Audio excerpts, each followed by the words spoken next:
Aê! Estamos ao vivo para todo o Brasil, todo mundo. Esse programa é maravilhoso. Guia do Cinéfilo faz a minha alegria nas minhas noites de terça ou quarta-feira.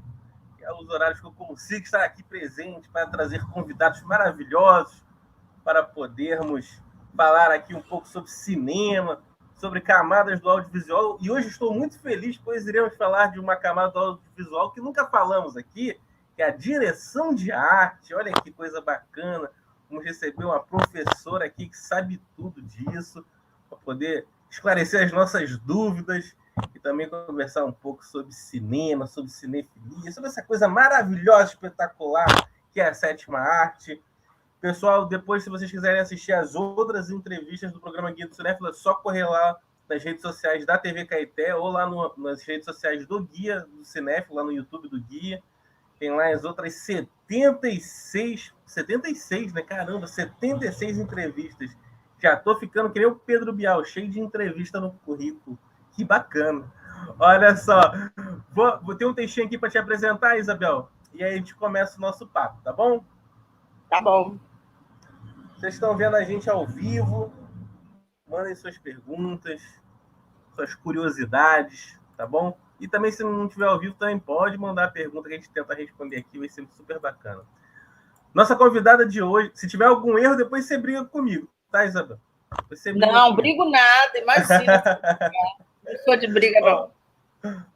Nossa convidada de hoje possui graduação em licenciatura em Educação Artística. Atua profissionalmente na área de cinema, TV e publicidade em direção de arte, cenografia, figurino e storyboard, desde 1983.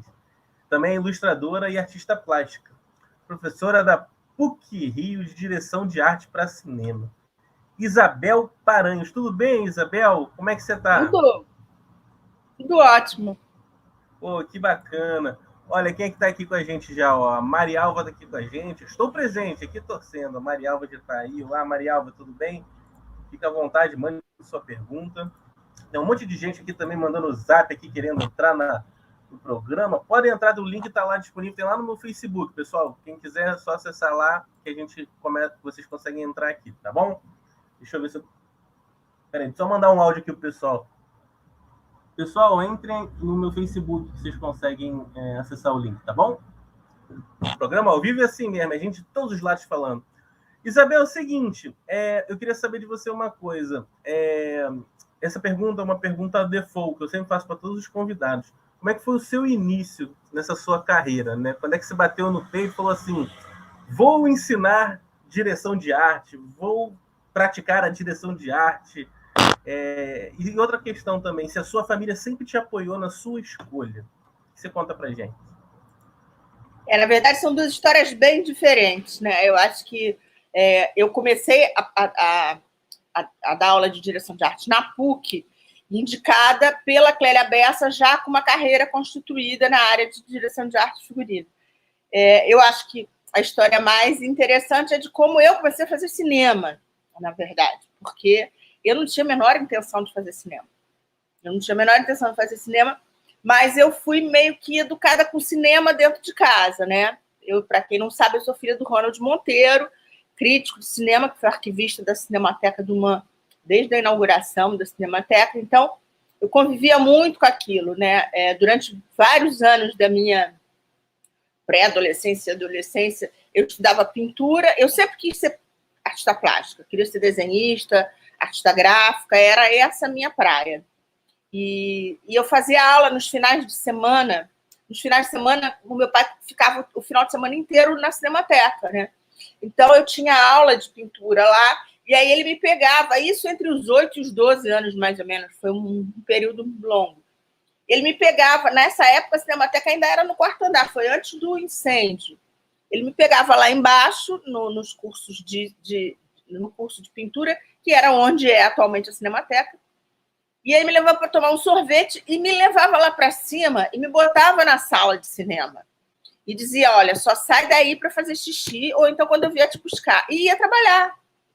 E ele não estava nem aí se era filme para adultos, se filme para criança. Eu sei que foram anos e anos que eu ficava vendo filmes na biblioteca horas e horas, na Cinemateca horas e horas. Eu acho que aí já veio uma sementinha, né? Fora isso, dentro de casa, a gente tinha projetor 16mm, né?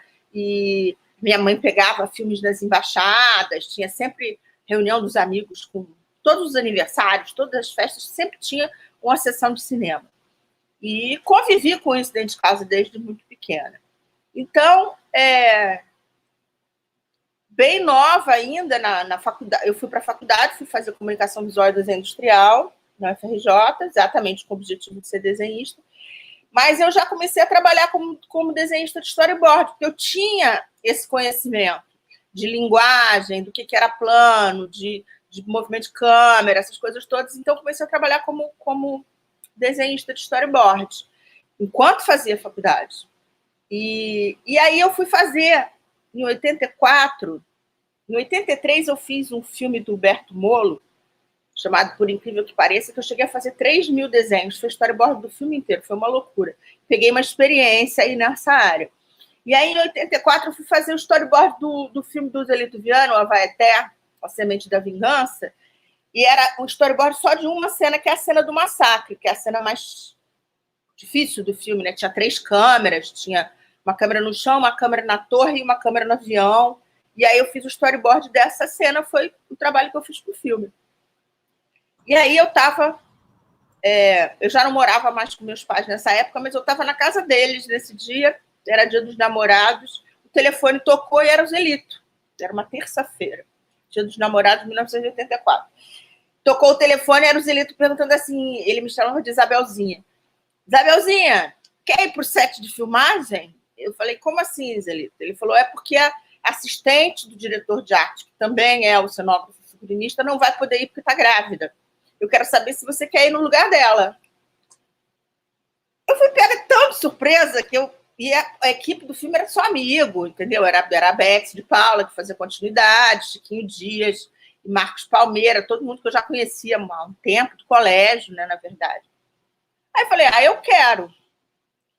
E aí era o seguinte, isso era uma terça-feira, eu tinha que embarcar na quinta. Não deu tempo para trancar a faculdade, não deu tempo para nada. E aí eu fui, fiquei 4 meses na Amazônia, né, filmando numa cidade chamada Fontanilha, na beirada do rio Juruena, Mato Grosso, né, 800 quilômetros ao norte de Cuiabá. Lá num lugar totalmente isolado, não tinha nada. Era uma equipe pequena, umas 20 e poucas pessoas, né? Fotografia do Edgar Moura, que me ajudou muito, me ensinou um monte de coisa. Era tudo super precário, né? Não tinha Polaroid, então, às vezes eu ajudava a Beth fazendo os desenhos de cena, quando tinha, por exemplo, que parar para almoçar, e tinha um cenário, por exemplo, me lembro de um cenário que era uma cozinha industrial dos madeireiros, e aí a gente tinha que parar para almoçar, e eu fiquei sentada desenhando 300.000 panelas, um monte de coisa, para usar o desenho como referência de continuidade, né? E eu sei que aí a cobra me picou, e aí quando eu voltei para o Rio, Davi Neves, que já me conhecia há muito tempo, sempre ficava querendo, falava que eu tinha que ser atriz, isso e aquilo, eu sempre gostei da parte de trás da câmera, já me chamou para fazer o figurino do Fulaninha, e aí foi embora, eu não parei mais até hoje. Pô, que bacana, muito legal. Pô, muito legal, que bacana demais. Você sabe que eu estudei na PUC há muitos anos atrás, que eu já estou ficando idoso já, e eu conheci muita gente bacana. Eu era da parte de informática, né? Então é do outro lado, né? Da parte de comunicação social, cinema. E eu sempre vi o pessoal falando assim, caramba, poxa, você tinha que ver lá as aulas de cinema, né? Os professores que ensinam as técnicas de cinema, né? Mostram como é que as teorias, né? Para composição de um projeto, de filmes e tal. E eu sempre tive muita curiosidade, assim, de entrar em algumas salas. Às vezes eu ia de ouvinte, assim, eu ia todo de terno, bacana, né? E sempre ficava vendo ali, pô, os professores davam realmente umas aulas espetaculares. Lá na UF também, lá em Niterói também, vários professores bem bacanas, assim, que... Falando sobre várias... É tão importante cada peça, né? De vez em quando faço isso. Eu de vez em quando fico de tuca lá na sala dos amigos. Flávio Cactos, Zé Mariani, eu adoro entrar ficar escondidinha, assim, assistindo uma aula do colega, porque é muito legal. Assim, é muito legal, né? Eu também, eu adoro essa parte teórica, essa parte, assim, como vocês conseguem linkar as coisas para poder explicar, né, a importância daquilo ali. E é muito bacana, muito bacana. Aqui, Isabel, a gente tem um grupo de estudantes bem bacana aqui, que tá sempre por aqui no guia. E o pessoal tá, assim, querendo saber em que área do audiovisual vai embarcar, vai seguir carreira. E a gente sempre dá várias dicas aqui. A gente já teve aqui o professor João Luiz Vieira também, lá da UF, que também um professor fantástico também, que dá aula lá numa das cadeiras de cinema. Então, assim, eu queria que você respondesse para a galera o seguinte: qual é a importância do diretor de arte para um produto cinematográfico? Né? E como é que é esse mercado desse segmento aqui no Brasil? Tem muitas oportunidades? O que você pode falar para a gente? Olha, eu acho, eu costumo dizer que existe um tripé fundamental do filme, que é o diretor de fotografia e o diretor de arte, né? Eles juntos formam o que a gente chama de tripé de criação, né? A gente não está falando de produção aqui, apesar da gente ter a produção, tem uma produção específica dentro da direção de arte, mas a gente está falando do tripé criativo. E o filme, se você tem uma harmonia bacana entre esses três caras, esses três departamentos, você já tem meio caminho andado, né? O diretor de arte, ele é responsável para tudo que é visual, no sentido de construção visual, que vai ser iluminado e fotografado pelo diretor de fotografia. Então, tem alguns depoimentos, né? Tem uma coleção que chama Cinematografias, que são entrevistas com vários ainda é da época do DVD, com vários técnicos. Eu tenho um que é só de diretores de fotografia. E aí tem um depoimento que fala assim: a gente depende muito do diretor de arte. Se o cara puder usar uma parede begezinha, por exemplo, a gente não vai conseguir fazer quase nada. A gente vai tentar botar uma luz ali diferente, fazer uma sombra, mas...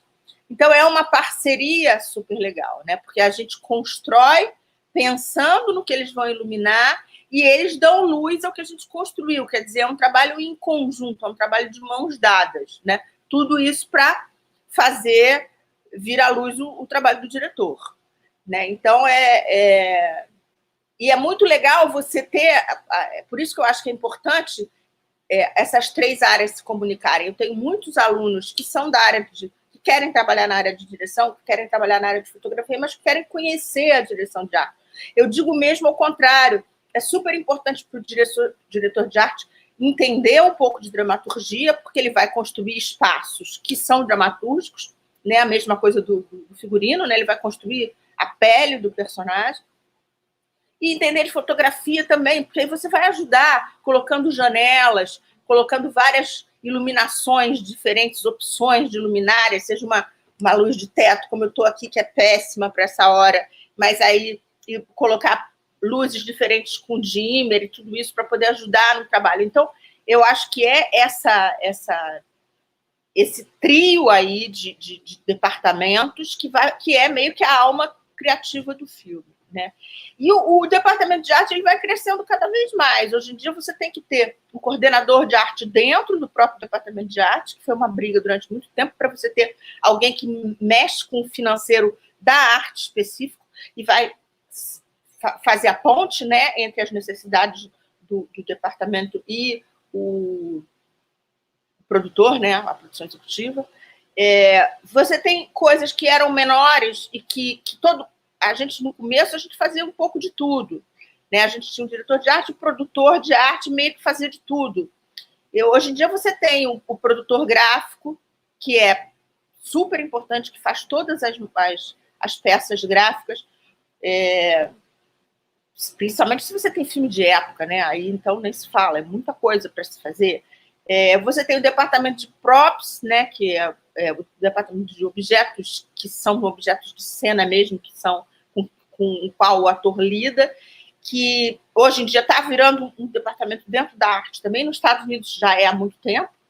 Você desenha uma caneta de 1530 e a caneta cai lá no seu colo, né? É um grande departamento.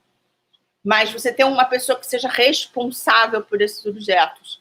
é super importante. Então, é um departamento que cresce e que é fundamental. Agora, com essa coisa do streaming, então, muito também, mais ainda, né? Porque aí você entra aí toda a relação também da CG, né, da computação gráfica, para fazer muitas vezes a coisa da utilização da tela verde e de tudo isso. Você tem que entender um pouquinho disso também para saber como lidar, né? Então, eu acho que é um departamento que está crescendo. A gente ficou muito parado durante a pandemia, parado mesmo, praticamente zero. E agora está bombando, né? Está voltando com tudo, não só na área de cinema, mas na área de streaming também. Eu acho que é um mercado bem bacana. Show de bola, bacana. Caramba, que legal. Quanto depoimento bacana, Isabel. Show de bola. Eu também acho muito importante a direção de arte. Eu sempre fui um curioso, sabe? Eu sempre fui um curioso da arte do cinema. Curioso. Eu gosto muito de ver filmes, sou cinéfilo desde que eu me conheço por gente, mas, obviamente, o cinema é uma indústria enorme, né? Você fazer um filme são 500 milhões de profissionais. São pecinhas, né? Mas são pecinhas de Lego para fazer o negócio funcionar. Então, aos poucos... Exatamente. E é muito bacana isso, é muito legal ver essa construção, né? Quantos profissionais tão bacanas de tantas áreas diferentes, né? Tem que se unir em prol de um objetivo só, contar aquela história ali da melhor maneira possível, com a melhor iluminação possível, com as melhores roupas possíveis. É muito bacana ver toda essa... Eu acho barato e reitero muito isso. Eu tento fazer nas minhas aulas que se façam trabalhos em grupo, porque o cinema, por mais que a gente tenha os solos, né, quer fazer tudo, faz câmera. Eu revi ontem o Mariachi, né, o filme do Roberto Rodrigues, que ele faz tudo. Ele dirige, ele monta, ele fotografa. Eu me lembro que na época foi um espanto, porque aquele filme custou quase nada, né? Então, mas mesmo assim tem uma equipe. Então, o cinema é um trabalho em grupo, né? Eu acho que isso é legal. É gostoso, né? Você conviver com aquela galera que vira sua família durante um tempo. Antigamente, a gente tinha filme Jorge, um Brasileiro, eu fiquei fazendo 9 meses. Quatrilha, eu fiquei fazendo, sei lá, 6 ou 7. A gente tinha... Hoje em dia está tudo mais curtinho.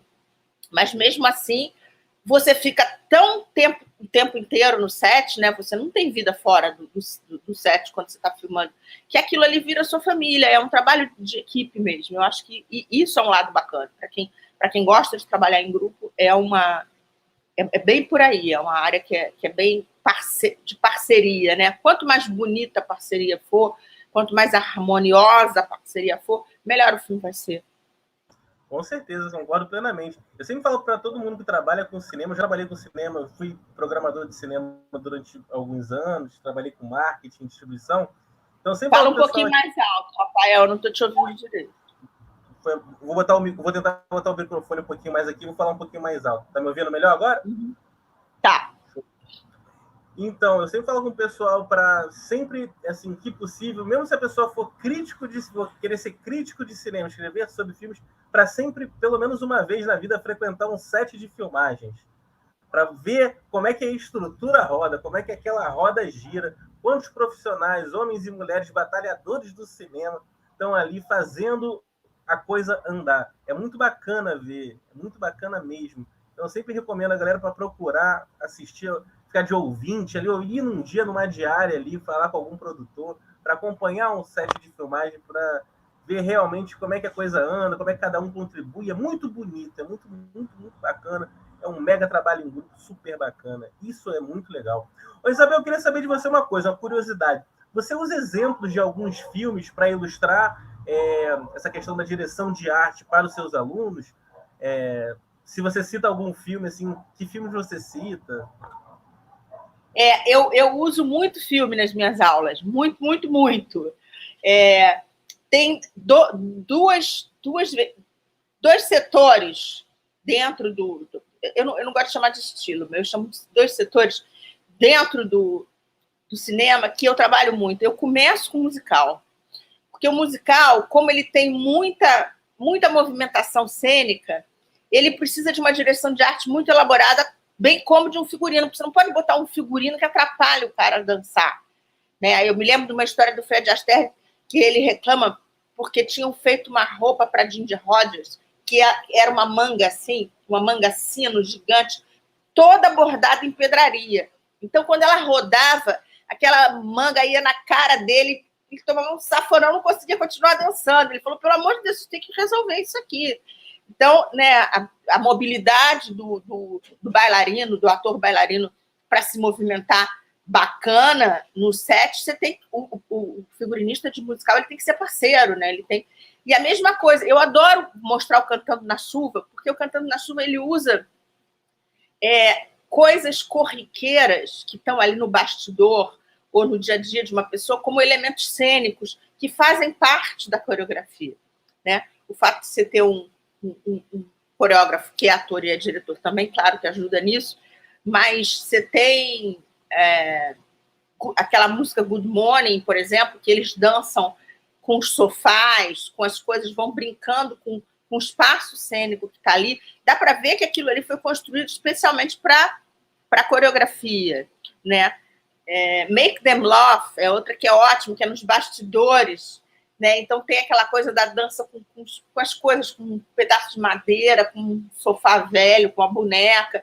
Então ele glamouriza, né, as cenas, aquela cena dentro do estúdio, que é uma cena de amor até, mas que ele usa um mega ventilador, uma escada velha toda suja de tinta e os refletores como elementos cenográficos super glamourizados, uma coisa que em outras situações não aconteceria. Então, eu gosto muito de usar musical. De várias épocas, né? Moulin Rouge é um prato cheio para se falar de cenário, de direção de arte, de figurino. E a outra área o outro setor que eu gosto de falar muito são dos filmes relacionados com pintura. A relação do cinema com a pintura é super presente, né? Sempre foi. Então, desde Amélie Poulain, que o Jean-Jacques Beneix, inclusive quando ele esteve aqui no Brasil, ele deu uma masterclass no Varilux, eu confirmei com ele isso. Ele disse que sim. É inspirado no Juarez Machado, que é um pintor e cartunista brasileiro. Muita gente não sabe disso, né? Filmes como Moça com Brinco de Pérola, que tem aquela coisa da luz, imitar a luz dos quadros. Então, eu gosto muito de os dois Goyas, né? O do Saura e o do Milos Forman. Então, eu gosto muito de abrir o olhar para essa coisa da pintura, né? Para falar um pouco sobre direção de arte, falar sobre cor. Então, são duas frentes que eu gosto de usar bastante. Os musicais e os filmes que têm relação com a pintura. Que bacana, Isabel. Olha, eu já estava querendo ser seu aluno, Isabel. Pode ser. Eu tinha que ter largado a informática mais cedo na minha vida, lá aquelas aulas de matemática, aqueles cálculos todos doidos, meu Deus do céu. A gente vai ter agora... Eu vou começar um curso na ABC, Associação Brasileira de Cinematografia, no dia 15 de fevereiro. É um curso mais enxutinho. Eu dou muito curso no CCE da PUC, né? Que são... eu dou de direção de arte, dou de figurino de época, só de época. E já dei outras coisas também, cinema e música e tal. E esse curso da ABC, eu vou dar uma aula aberta no dia 10 de fevereiro, para falar com as pessoas como é que é o curso. Então, você pode assistir, como todo mundo que está aí pode assistir. É só entrar lá na né? e dar uma olhada. É online? Vai ser online a aula? Ou... É online, tudo online. Eu continuo online na PUC, e esses cursos do CCE, eles deram muito certo online. Então, desde o início da pandemia, eu estou dando curso, bastante coisa online, porque funciona. Eu estou vendo muito curso de cinema bem bacana, com aulas cheias. E democratiza, né? Eu acho que tem uma coisa legal. No ano passado, por exemplo, eu acho que eu cheguei a dar 9 cursos de figurino e mais não sei quantos de direção de arte, tudo pelo CCE da PUC. E aí tem eu tive aluno de Lisboa, tive aluno do Porto, tive aluno de Angola, muito aluno do interior do Brasil, Bauru, Maranhão, os lugares que as pessoas jamais teriam acesso, porque não poderiam ir à PUC para fazer o curso. Então, ele democratiza, né? O curso fica mais barato e fica mais democrático quando ele é online. Eu adoro trabalhar online. Que bacana. Eu tenho vários amigos. E não deixa de ter trabalho prático. Eu passo um monte de exercício para eles fazerem, eles desenvolvem figurino, eu peço para eles se montarem e virem para a aula todos montados com figurino criado em casa. Durante a pandemia, que não podia sair, falava, vocês pegam o que tem, pegam um pano, um lençol, amarra, faz isso, faz aquilo. Dava super certo, muito bacana. Que bacana, Isabel. Caramba, que coisa criativa, que coisa bacana. Nossa, fiquei até arrepiado agora, fiquei pensando assim, cara, imagina todo mundo de vários lugares, né? Cada um com a sua, com a sua vida, né? Se reunindo num lugar. A gente tem que inventar, né? A gente tem que inventar. A pandemia fez a gente ter que ter muita criatividade, né? Porque para saber o que fazer ficando dentro de casa. Agora a gente está mais flexibilizado um pouco, tudo, com as vacinas, mas teve uma época que a gente não podia botar quase o nariz na rua, né? Então. Foi complexo. Foi complexo demais mesmo. Exatamente. Caramba. Aí vai inventando. Olha só, a Marialva Monteiro está aqui com a gente, ela fez uma pergunta para você. Ó, e como foi o processo de estudo para fazer o figurino do Quatrilho? O Quatrilho tem essa história, né? É o filme que o pessoal mais fala, porque o filme foi para o Oscar, aquilo tudo.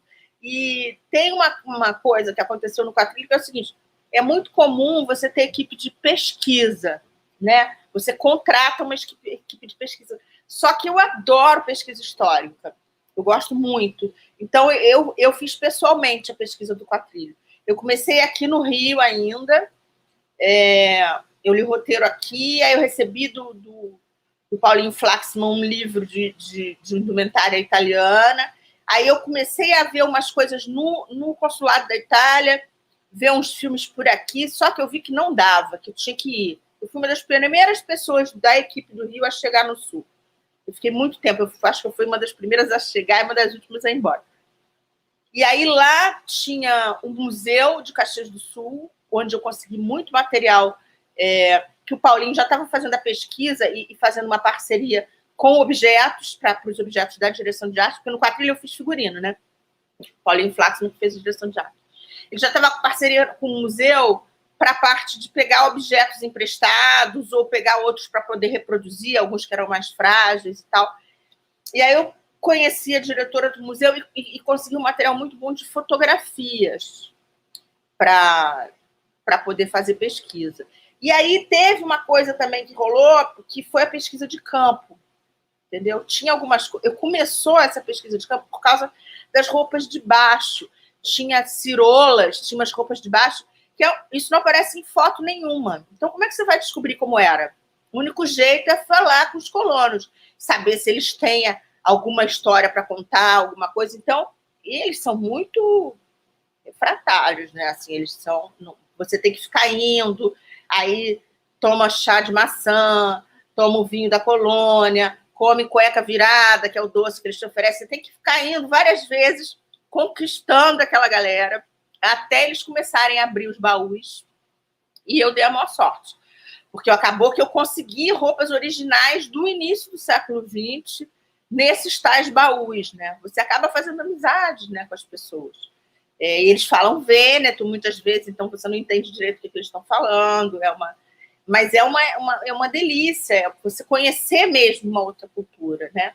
E teve uma coisa que foi legal também, que eu levei do Rio só a minha assistente, que era a Maria Dias, que já é figurinista há muito tempo. A equipe foi toda montada lá. Eram 13 pessoas, entre mestres de costura, costureiras, meninas de envelhecimento, meninas de tintura, as estagiárias e tal. Então, isso ajuda também, porque, em geral, é todo mundo ou da colônia italiana ou da colônia alemã. Então, que não se bicam, né? Na verdade, ainda tem esse detalhe, eles não se bicam. E tem uma certa briguinha ali interna. Mas na equipe tinha gente das duas colônias. E aí você vai aprendendo ouvindo as histórias. Ouvindo as histórias, é muito legal. Eu, às vezes, chegava porque a prefeitura ofereceu para a gente uma mini cidade cenográfica, que é onde acontece a festa da uva. Né? E a gente trabalhou mais na parte do verão, então estava vazio aquilo ali. Então a equipe do filme ocupou aquilo ali tudo. Eu tinha várias casas, né? E uma delas era uma casa grande, que era a casa de costura, onde se produzia o figurino todo do filme. E aí, às vezes, eu chegava na sala e ficava era uma casa, né? Uma casa. Eu chegava e ficava do lado de fora escondida, escutando elas conversarem, porque elas conversavam entre elas em Vêneto, e que é uma corruptela do próprio dialeto da região do Vêneto, na Itália, mas quando chegou no Brasil, foi mudando e virou um dialeto que só se fala naquele lugar. Então, eu ficava ouvindo, assim, só não aprendi quase nada, mas era muito divertido. Eu ouvi história, eu acho que tem que ouvir muita história. Pesquisa eu vi história oral, muita coisa que você só descobre batendo papo, conversando com as pessoas, é muito bacana isso. Que bacana. Essa parte da pesquisa também é uma área muito bacana e tem muito interesse da galera, né? Pesquisar sobre aquilo ali para poder reproduzir, né? Da melhor maneira possível ali. Depois, cada um vai construindo sua área, desde o figurino até outras questões. Isso é muito, muito bacana.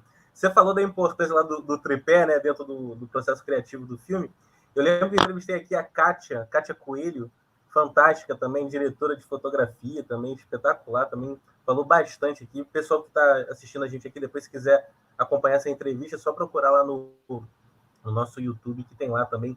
Ela falou muitas coisas bem bacanas. A Kátia, se eu não me engano, foi a primeira diretora de fotografia do Brasil. E ela é super animada aí, é muito... Deu um show também. Falou tão lindamente como Isabel está falando aqui, dessas artes, dessas subcamadas tão bacanas dentro do processo de um filme.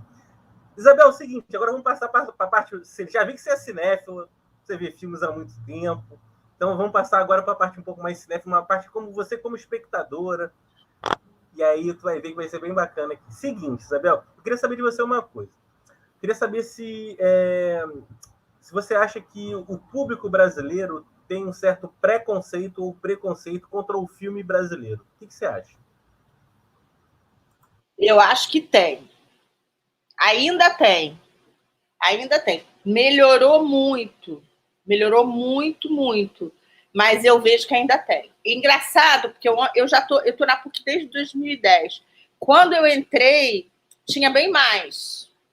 E foi melhorando. Você vê que determinados filmes, sejam eles, não vou dizer se são bons ou ruins, mas, enfim, muitos filmes que aconteceram nos últimos 10 anos foram responsáveis por essa mudança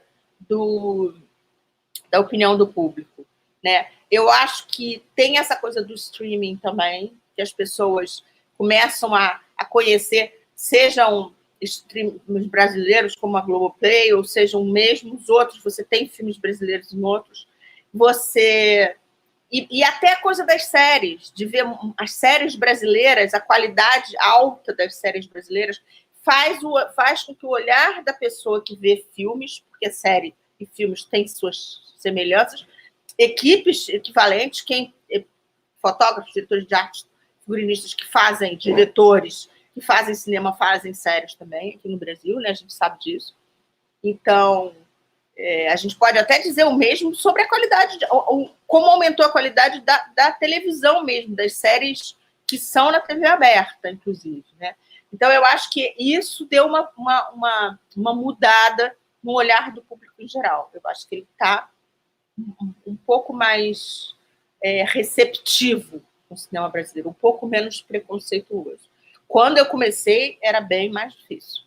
Eu acho que foi mudando. Concordo plenamente. Eu fui programador de sala de cinema, eu fui programador do Cinejoy em Copacabana, aquele cineminha de rua que tinha ali lá em Copacabana. E, cara, era impressionante, assim, como quando a gente botava filme nacional lá, o público ficava meio assim, filme brasileiro, não quero assistir.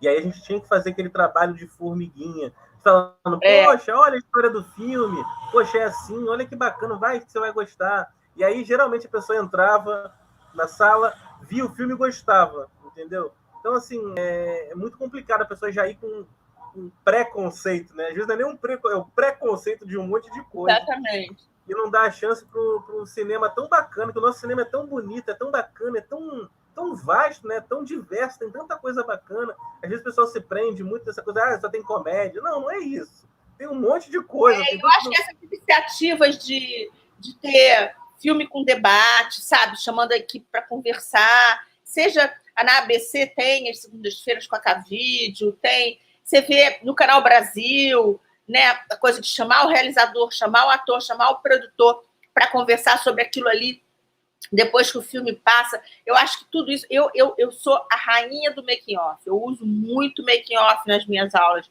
porque você aproxima o espectador de como aquilo ali foi feito. Então, ele se sente mais... Ele fala, poxa, filmou na Praça da República. Pô, o cara filmou ali... Eu falo, tá vendo essa cena aí do Xangô de Baker Street? É ali atrás do CCBB. Ali, não sei o quê. Poxa, é mesmo. Então, você vai trazendo para perto, sabe? Eu acho que isso é bacana também, né? De você fazer com que o espectador se identifique com aquilo ali. Eu acho que isso está acontecendo. Fora que a gente está com uma produção, quer dizer, estava, né? Antes da pandemia, uma produção de cinema muito boa, né? Crescendo pra caramba. Agora estamos retomando aí, mas, enfim. Acho que tem que ter esperança. Com certeza, com certeza. Eu falo que quem trabalha com cinema são grandes guerreiros, né, Isabel? Vocês são grandes guerreiros.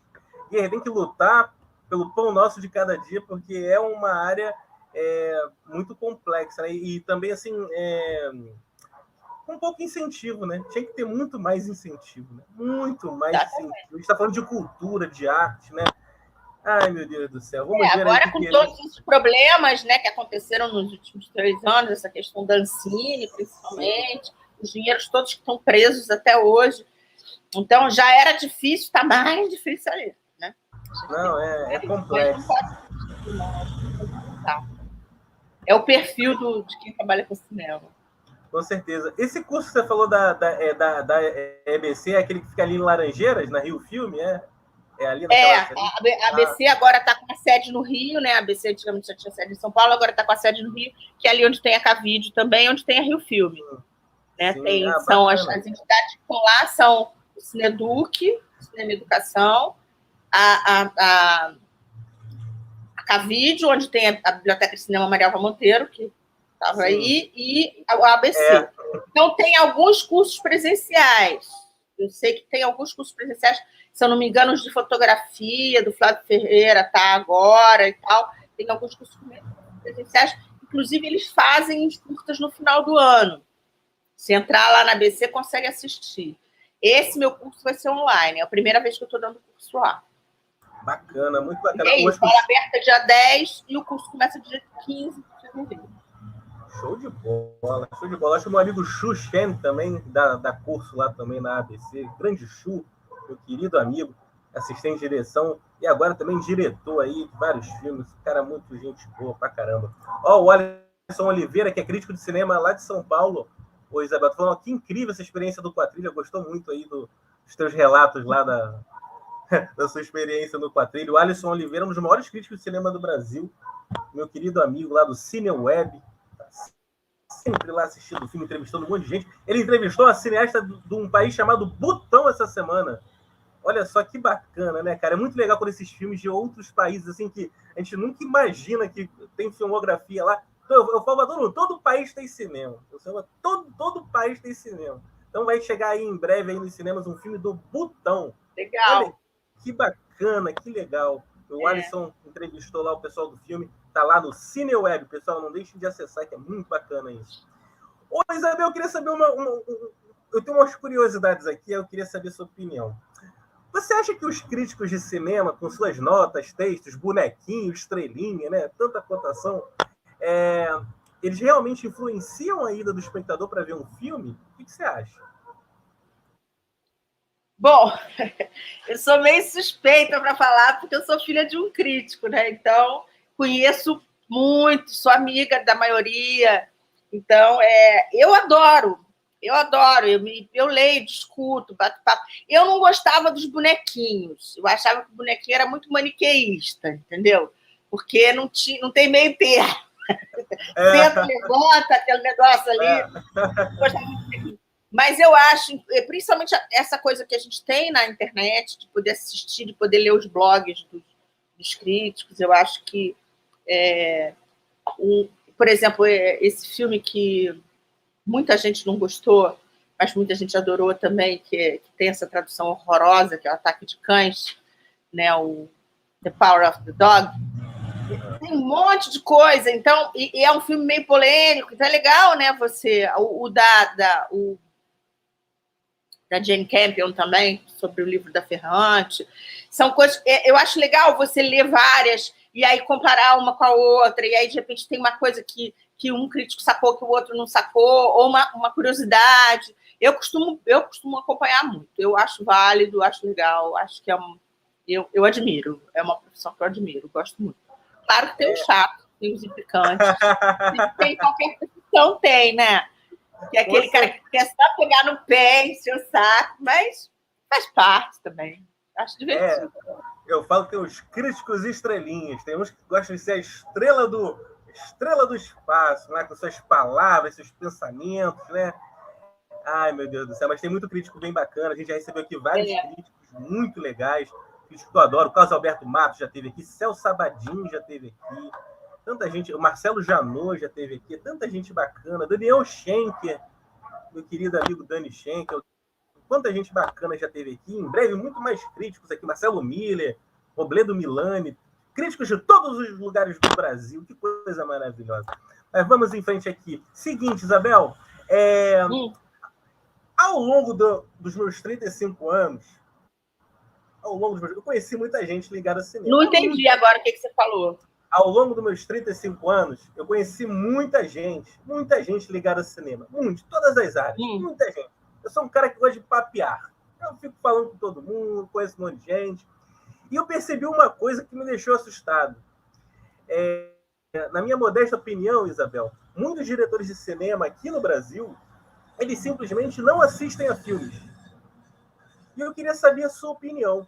Para ser um diretor de cinema, é preciso ser um cinéfilo? É preciso assistir a filmes? Ou é possível criar lindas obras sem assistir a filmes nenhum, talvez com algumas outras referências? O que você acha? Eu acho que é absolutamente fundamental assistir filme. É igual você querer ser escritor e nunca ter lido um livro. É meio difícil, né?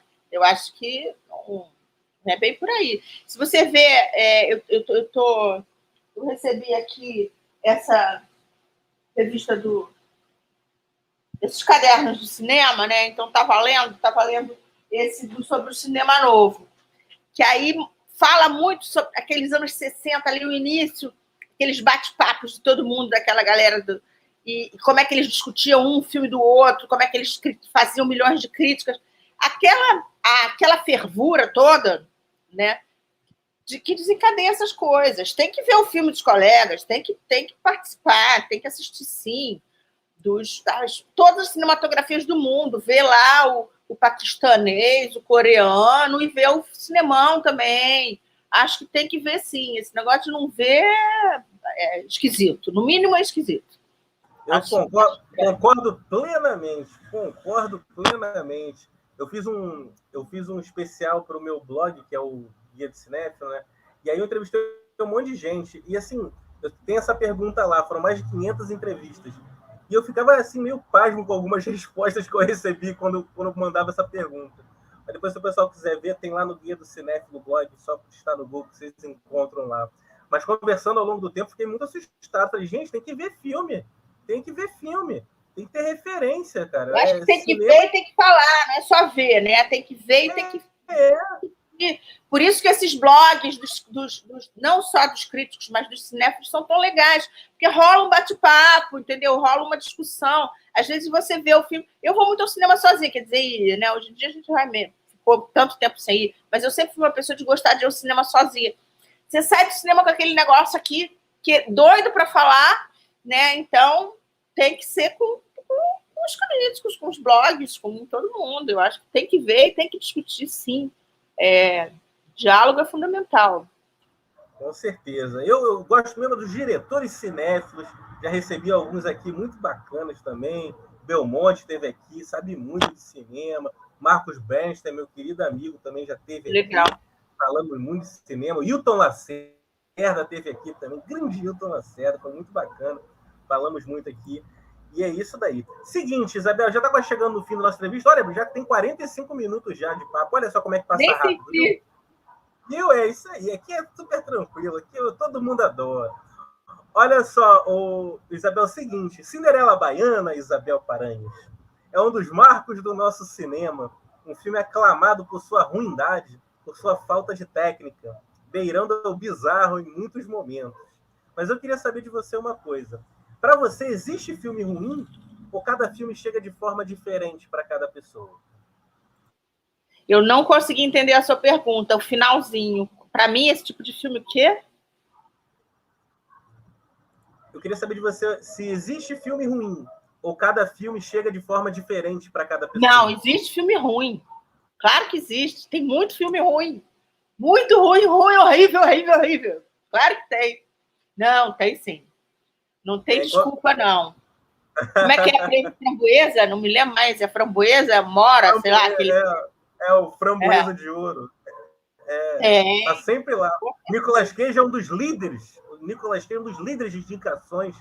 Cheio de filme ruim na carreira, assim, o Nicolas Cage, mas tem muita coisa. Não, e tem ainda aqueles que tem gente que gosta e você tenta ver a primeira vez, aí tenta ver a segunda e continua não gostando. Então, também é legal isso, é a diversidade. Eu adoro debates de filmes, assim, estranhos, né? Filmes que tem a galera que odeia, tem a galera que gosta. Eu adoro ver esses debates. Eu falo que o cinéfilo, Isabel, ele não debate, ele joga esgrima, sabe? É uma coisa bonita, é poético, sabe? É um jogo de palavras para você defender o seu ponto de vista, né? É claro que tem sempre os seus malos, principalmente na internet, que levam tudo muito pro pessoal, né? Não, a pessoa tem que gostar porque o filme eu gostei, então tem que ser isso, blá, blá, blá.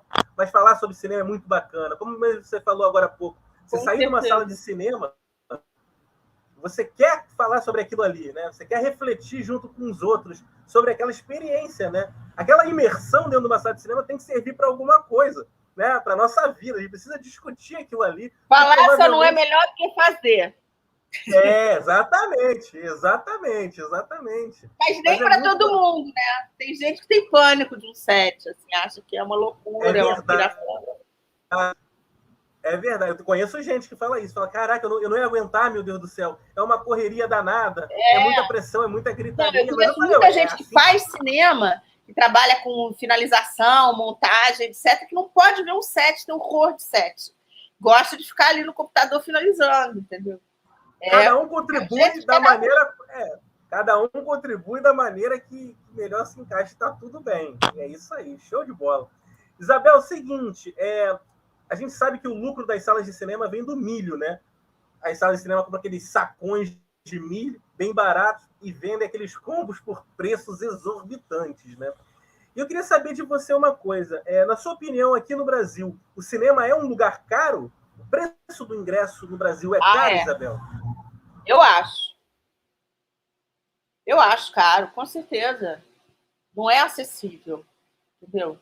Não é acessível. Exatamente. Eu também concordo plenamente. Né? Eu me lembro, entendeu? Eu me lembro de eu viajando, ver 3 filmes por dia. Como é que você pode ir ao cinema ver 3 filmes por dia aqui? Você e mais uma pessoa, ou você mais uma pessoa e mais uma criança, entendeu? E ainda vai e compra pipoca, toma uma Coca-Cola, acabou, entendeu? É muito caro, é muito caro. Mas a cultura no Brasil é toda cara, né?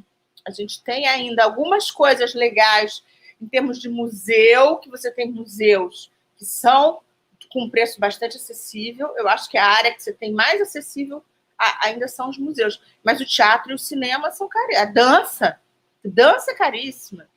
Né? O teatro e o cinema são muito caros. Eu acho que sim, muito caro, sim. Eu concordo plenamente. Né? Tanta gente querendo ir no cinema, mas imagina, transporte, alimentação e a sessão, a pessoa às vezes já é uma fatia muito grande, né? Do orçamento mensal de uma família brasileira, né? Muito complicado. Não é à toa que o streaming está bombando, né? Você paga, sei lá, R$25 por mês e tem acesso a tudo na televisão, entendeu? Aí você tem uma operadora lá que você paga uma coisa, compra o streaming e foi. Né? Ó, a Patrícia de Araújo está falando, só para raros, ó, só para exatamente, é muito complicado, está cada vez mais limitado. O cinema ainda é um dos menos caros, eu acho assim, né? O teatro é muito caro, né? Você vê, por exemplo, agora eu tô louca para ver essa exposição da BLS no Teatro Poeira, a exposição é de graça, né? Você vai na exposição, agora se você for entrar para ver uma peça, com certeza você não vai pagar barato. Balé, então, é uma fortuna. Né? Você quer ver alguma coisa um bom balé, se não for em algum espetáculo popular, que aí é uma quantidade de um dia só, uma coisa assim, mas não é. A cultura no Brasil realmente como disse a Patrícia, para poucos, não dá. Por isso que é tão importante, né? Ter mais cinema na praça, ter mais coisas ao ar livre, né? Que sejam. E para isso a gente precisa de incentivo, né? Para isso precisa-se de incentivo, seja municipal, seja estadual, seja federal, seja de iniciativa privada também, né? Eu acho que precisamos de mais incentivos sempre para poder fazer isso rodar. Com certeza, com certeza. Isabel, é o seguinte, a gente está agora na parte final, que é o Bumerangue Cinéfilo. Lembra daquele programa da Marília Gabriela, que ela fazia, ó, uma pergunta, uma cor, uma roupa? Aí você responde com uma frase ou com uma palavra, uma resposta mais curtinha.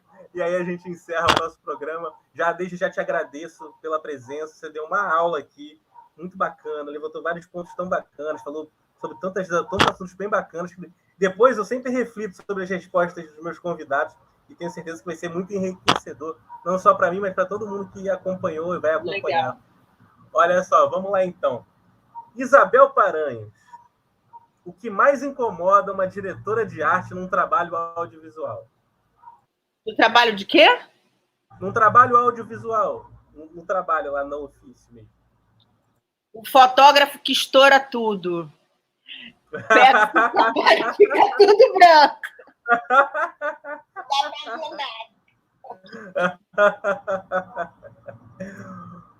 Isabel Paranhos, indica um filme brasileiro que você acha que muitos não viram, mas ele é ótimo. Um filme brasileiro que o quê? Eu tô com dificuldade de te ouvir, Rafael, desculpa. Não, tranquilo. Um filme brasileiro que você acha que muitas pessoas não viram. Ele não passou no circuito, ele é um pouco raro, assim, mas que você acha que ele é ótimo. Um filme assim que te prende. Cara, eu acabei de citar um aqui, que é um filme. Eu vou citar dois, pode? Um é o Xangô de Baker Street, que é uma produção fantástica, um filme do Miguel Farias Júnior, com direção de arte do Marcos Flaxman, fotografia do Escorel, figurino da Marília Carneiro. Eu uso muito em aula, é um filme lindo, uma super produção Brasil. E aí eu vou citar um outro, que é uma microprodução e que é bom demais, que é o Branco Sai, Preto Fica. Né? Que eu acho que é um filme que também não foi tão visto assim, né? Foi visto mais no festival e tal, mas são filmes bem bacanas, os dois. Isabel Paranhos, ao longo da sua vida, em qual cinema você assistiu mais filmes? Cara, eu tenho quase certeza. Bom, eu morei muito tempo perto do Cinema Leblon, então eu vi muito filme lá. Mas durante a minha infância e a minha adolescência, eu ia muito ao cinema com meu pai. E eu ia no Cinema 1, aquele cinema do Chatovski, ali na Praia do Júnior. Eu vi muitos dos grandes clássicos ali. Inclusive, Cantando na Chuva, Sinfonia de Paris. Esses filmes eu vi lá. Eu acho que aquele ali é um cinema que foi ele, como Veneza, cinemas que não existem mais e que foram cinemas que eu frequentei muito mesmo. Que bacana, que bacana. Eu já estava pensando sobre essa pergunta, assim... A gente não pode esquecer o nosso Estação, né? Que está aí, que nós temos que lutar por ele, temos que falar, né? É importante. É verdade. É um totem, né? Eu estava lá na manifestação até lá, naquele período ali, né? Algumas semanas. Estávamos lá, viu? Olha que bacana, viu? A sintonia. Porque estava bacana, né? O pessoal falando várias coisas tão bonitas, né? Relembrando a história do Estação. Muito bacana, isso é muito legal. Tomara que o Estação sobreviva. Em grande Estação Botafogo, cinema emblemático, não só no Rio de Janeiro, mas todo o Brasil. Deixa eu ver aqui, ó, a Maria está falando, ó, o diretor de Branco Sai, Preto Fica é o homenageado este ano da Mostra Tiradentes, ó, tá falando, ó, a Maria Alva. Bacana. Mostra Tiradentes está rolando, né? Tá em andamento. Tá rolando. Show de bola, que bacana. Tantos filmes bacanas que o pessoal pode assistir de forma gratuita entrando lá no site do festival. Show de bola. Agora, Isabel, a última pergunta do programa, a pergunta mais difícil. É uma pergunta que, assim, é para cinéfilo, que é uma pergunta que não tem nada a ver com nada. Ela é uma surpresa. Olha só. Qual é o seu filme favorito com Nicolas Cage? Qual é o meu filme favorito? O quê? Com Nicolas Cage. Putz! Eu acho que é aquele do bebê. Como é que é o nome daquele do bebê aqui? Arizona Nunca Mais. Arizona Nunca Mais. Muito bom. Muito Adoro. Bom. Eu pergunto sobre ele porque ele era meu ídolo na infância, mas aí depois eu cresci, desenvolvi, refleti e vi que ele estava começando a viajar na maionese em vários trabalhos. Mas agora eu só pego no pé dele. Mas ele foi meu ídolo durante muito tempo também. Também? Mas Arizona Nunca Mais é muito maneiro. É muito bom. O filme mais citado aqui, Isabel, chama-se A Outra Face, um filme do John Woo, que ele troca de face com o John Travolta. Não sei se você viu esse filme. É um filme também, é um dos mais citados aqui, o pessoal adora. Tem aquele filme também do David Lynch. É o Coração Selvagem. Eu gosto desse também, tem umas cenas, um close do fósforo acendendo, eu me lembro daquele close do fósforo. Com a Laura Dern. E o figurino daquele filme é muito bacana, porque ele era fã do Elvis, né? Então, é muito legal, né? Exatamente.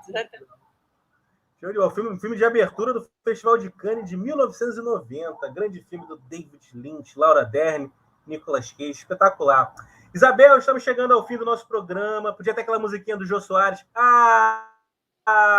Poxa, eu adorei. Achei sensacional essa entrevista. Também adorei. Muito obrigado por, caramba, falar de tantas coisas bem bacanas, não só do mundo da cinefilia, mas do mundo da direção de arte, o carinho que você tem com seus alunos, né, de mostrar sempre um campo tão amplo, né, dessa coisa tão bacana que é a direção de arte, a importância do diretor de arte, dessa função, né, direção de arte no mundo do cinema. Te agradeço demais de coração, continua firme e forte aí no cinema, tenho certeza que mais projetos estão vindo, tenho certeza que você vai inspirar cada vez mais alunos aí ao longo desses próximos anos. Obrigada. Muito obrigado. E muitos papos virão aí nos halls dos cinemas da vida. Com certeza. Isabel, um super beijo para você, um beijo para todo mundo que acompanhou a gente, ao Alisson Oliveira, Marialva Monteiro, Patrícia de Araújo, quem mais esteve aqui? Um monte de Constância Laviola, um monte de gente que esteve aqui. Muito obrigado pela presença. E é isso, pessoal. Um super beijo para vocês e até a próxima entrevista. Valeu. Tchau, Isabel. Obrigado. Beijo. Tchau, querido. Obrigada. Beijo.